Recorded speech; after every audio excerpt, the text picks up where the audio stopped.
Stock market रुकने का नाम नहीं ले रही। 95,000 का नया पीक लेवल टच किया। नई नई कंपनीज और नए सेक्टर्स के अंदर भी मार्केट के अंदर गहमा गहमी दिख रही है। लास्ट वीक बैंकिंग सेक्टर के अंदर इतनी तेजी की क्या वजूहात थी? ये फार्मास्यूटिकल इंडस्ट्री में क्या हो रहा है? ऑयल एंड गैस सेक्टर तो हमेशा से फेवरेट रहा, लेकिन रिफाइनरियां तो नुकसान में हैं, फिर भी इतनी तेजी। आईएमएफ का वफ्द पाकिस्तान में है, लेकिन वो पाकिस्तान की माशी सरगर्मियों पर कड़ी निगाह रखा हुआ है और आप आईएमएफ को पाकिस्तान इंटरनेशनल एयरलाइन की नाकाम प्राइवेटाइजेशन की कहानी के साथ बैठे हुए हैं। टैक्स रेवेन्यू कलेक्शन का टारगेट भी पूरा नहीं हुआ और आईएमएफ को फेस भी करना है।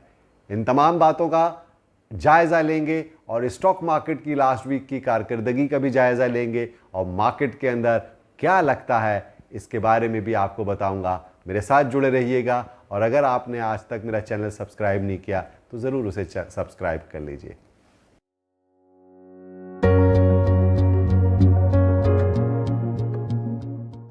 अस्सलाम वालेकुम, मैं हूं शकील अनवर कमाल और हाजिर खिदमत हूं आपके सामने स्टॉक मार्केट का वीकली राउंड अप लेकर। जैसा कि आप जानते हैं कि लास्ट वीक स्टॉक मार्केट अपनी बुलंद परवाज जारी रखे हुए है और उसकी वजूहात से आप सब वाकिफ़ हैं। डिक्लाइनिंग इंटरेस्ट रेट, आईएमएफ की तरफ से कोई मिनी बजट का दबाव नहीं आया और सबसे अहम बात कि पाकिस्तान की जो लोकल इंस्टीट्यूशंस हैं वो डेट सिक्योरिटीज से निकल करके, क्योंकि वहाँ पर मार्जिन स्क्वीज़ हो रहा है, वहाँ पर प्रॉफिट मार्जिन कम हो रहे हैं, वहाँ पर शरह सूद कम हो रहा है। इसी बिना पर स्टॉक मार्केट एक लुक्रेटिव प्लेस समझते हुए जहाँ पर ज़्यादा चांसेस हैं प्रॉफिट के, वहाँ फंड इंजेक्ट किया जा रहा है।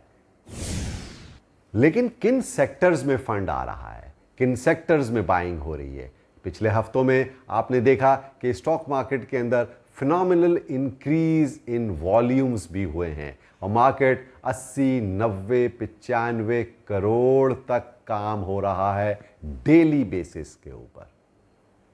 और इसमें जो सबसे कलीदी किरदार अदा कर रहा है वो ऑयल एंड गैस सेक्टर के अलावा पिछले हफ्ते चूँकि बैंकों के हवाले से जो बड़ी अच्छी खबर आ रही है कि इस्लामाबाद हाई कोर्ट से जो उनका एडीआर का जो टैक्स का रिलीफ का इशू है उसके ऊपर अमल दरामद की बात है, जिसकी बिना पर यूनाइटेड बैंक में, मिज़ान बैंक में, एचबीएल में और दीगर बैंकों में हमने अच्छी तेज़ी देखी और उसने इंडेक्स को स्ट्रेंथन किया।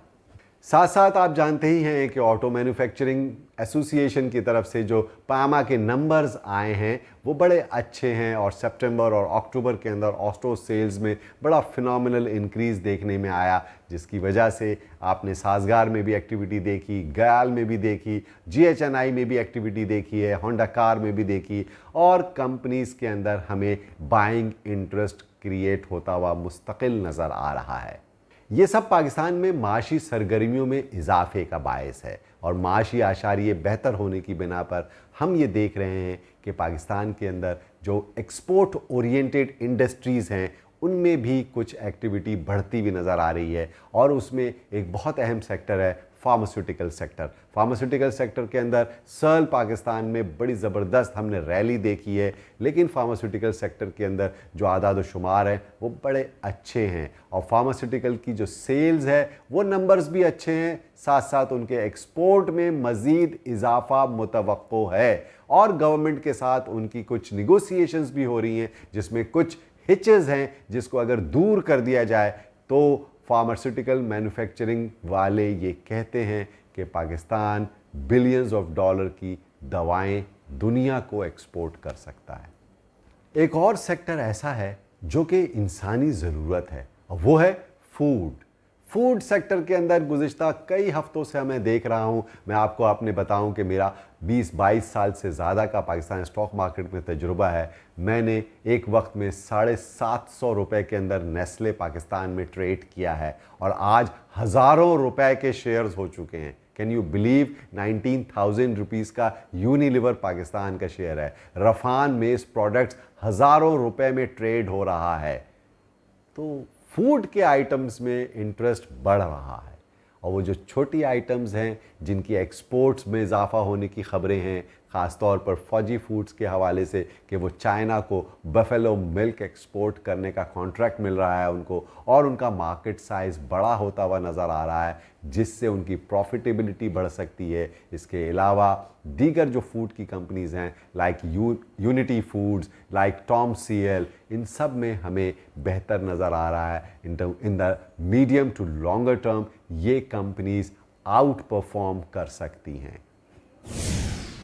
स्टॉक मार्केट के अंदर तेजी का यूफोरिया है। Stock market is nowadays talk of the town बन चुकी है। हर एक मार्केट के बारे में सवाल कर रहा है, लेकिन मार्केट के अंदर जो अकाउंट ओपनिंग प्रोसेस है वो बड़ा ही सकील है, बड़ा कॉम्प्लेक्स है। इसको ईज़ करने की ज़रूरत है। इतनी ज़्यादा कंप्लाइंसेस हैं, इतनी ज़्यादा डॉक्यूमेंटेशन रिक्वायर्ड की जाती हैं, तो कैसे आप नए अकाउंट होल्डर्स को, नए पार्टिसिपेंट्स को इंगेज कर सकेंगे स्टॉक मार्केट के अंदर जिसका साइज़ बहुत छोटा है, जिसके अंदर नंबर ऑफ पार्टिसिपेंट्स बहुत कम है as compare to the region. India में, बांग्लादेश में, श्रीलंका में और दीगर कंट्रीज़ में बहुत ज़्यादा पार्टिसिपेंट्स हैं।